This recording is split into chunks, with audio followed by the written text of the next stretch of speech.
Welcome to the Embrace Your Destiny podcast. My name is Sandra Dawes and I'm your host. And if you're new to the podcast, the Embrace Your Destiny podcast is all about sharing the stories of women who have been through a struggle of some kind in their life and have overcome it and have learned from that experience and actually have benefited from it in some way, shape, or form. And today, my guest is Jess Danford. And Jess has propelled into a healthy lifestyle in 2015 after she was diagnosed with celiac disease. Enjoying life as a virtual wellness coach, helping you live your best life, she shares her positive approach to gluten-free life on her website, GFreeWifey.com. A passionate advocate for the celiac community with a personal mission to advocate access for safe food for all, she created hashtag GFreeWifey Food Bank, partnering with local food banks, rescues, and various food initiatives in Ontario to start the conversation on access to safe food, providing education and training workshops, fundraising, and gluten-free, allergen-friendly food drives in collaboration with local communities and organizations. Nominated Daily Bread Food Bank Community Champion in 2018 for her contributions to local food programs. To date, GFreeWifey Food Bank has donated nearly $4,000 and 2,040 pounds of gluten-free food to community partners. Welcome, Jessica.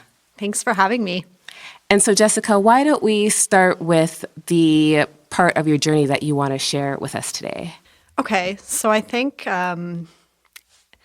similar to my social media presence, I kind of compartmentalize. So it's really two stories, kind of how it started. As a child, I was basically labeled a troubled child of divorce.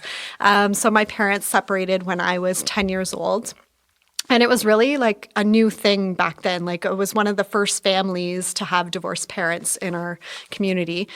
And so I was really labeled troubled, and they had me in all these programs. But I started having health concerns, and those were really minimized by saying I was troubled. I was just seeking for attention. So that went on for a long time. And then when I was in high school, the next kind of element of that was me and my friends were involved in a gang sexual assault. So that happened, and it kind of caused a lot of trauma. And I ended up, self-medicating and just kind of numbing out reality. Lost contact with a lot of my friends, which kind of drove me into this world of people I'd never experienced and tons of life experiences that maybe you would only see in the movies. Right.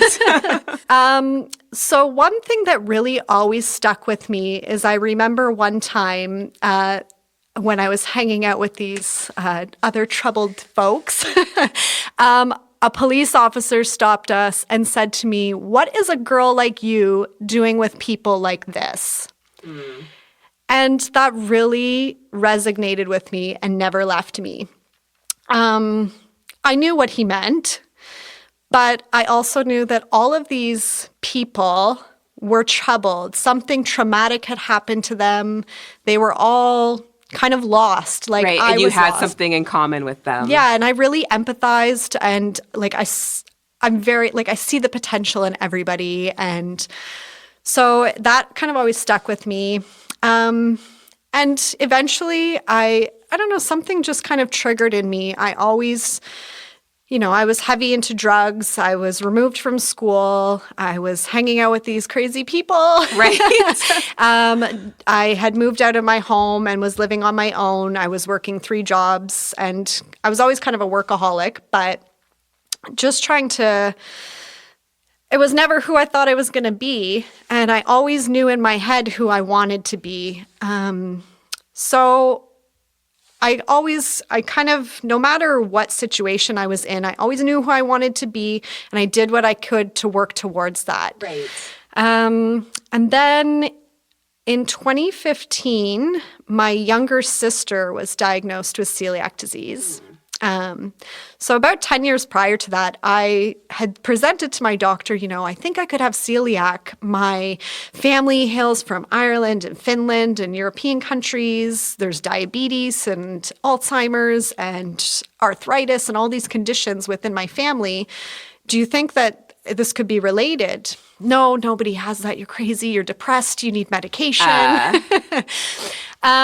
So anyways, once my sister was diagnosed, she kind of laughed and said, oh my gosh, my sister always said we had this and no one would believe her. So I was diagnosed shortly after, and it really just forced me to pursue a healthier lifestyle.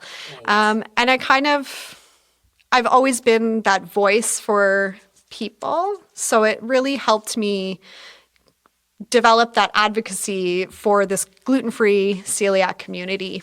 Right. So it got you to focus your attention on something positive. Yes. Yeah.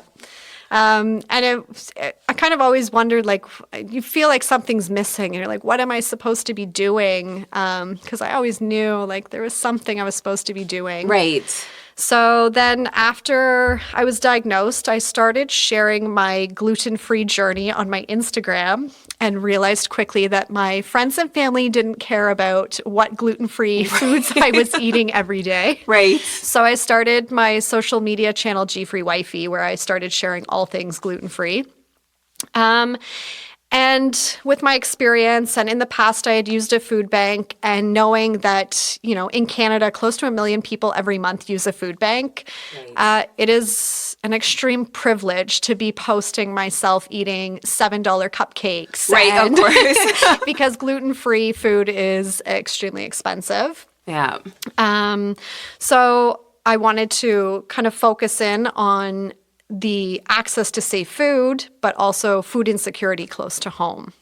Yeah, because I would think that for somebody who is going to a food bank, it becomes this whole idea of beggars can't be choosers, right? So exactly. that you want those things and it's going to be better for you to have those things.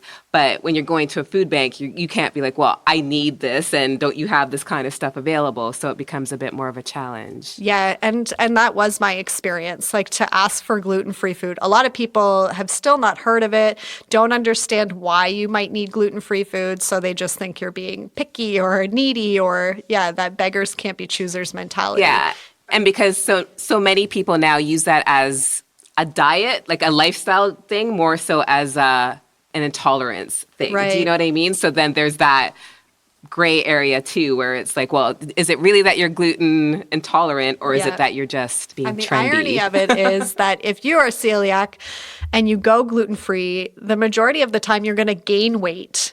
Because your body, what happens with celiac disease is it damages the lining of your stomach, so you stop absorbing everything, including nutrients and fats. So once you go gluten-free, you start to heal, you start absorbing, and you start putting on weight. Right.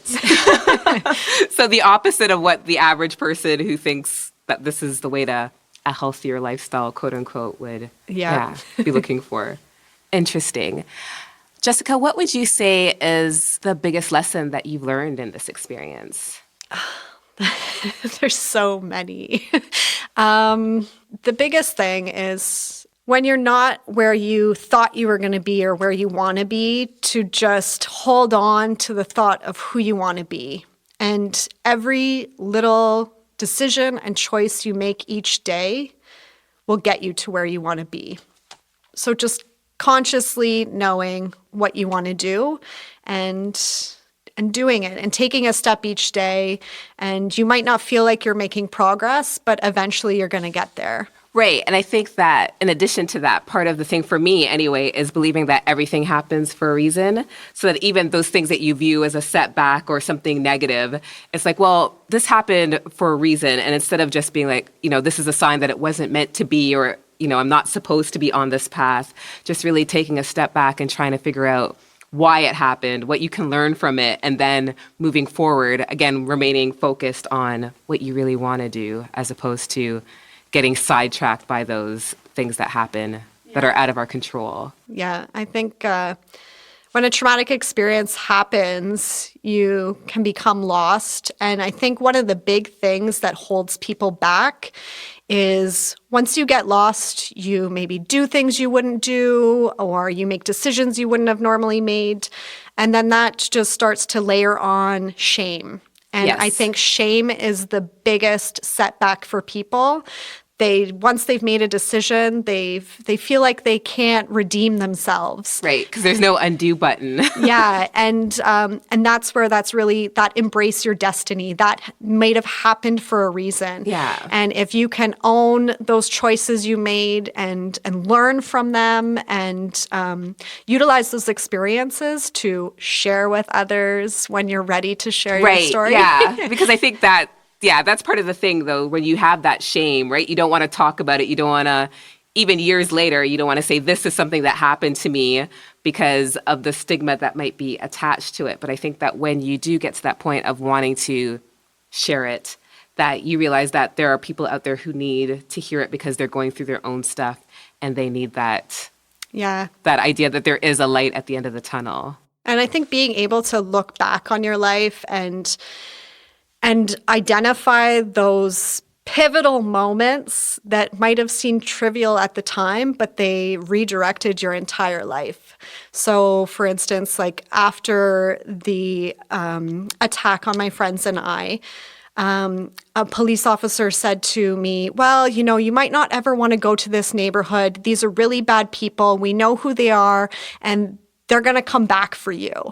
Oh, and wow. So those words also always stuck with me, which kind of led me into that, well, if these bad guys are going to come for me, I'm going to become a bad guy.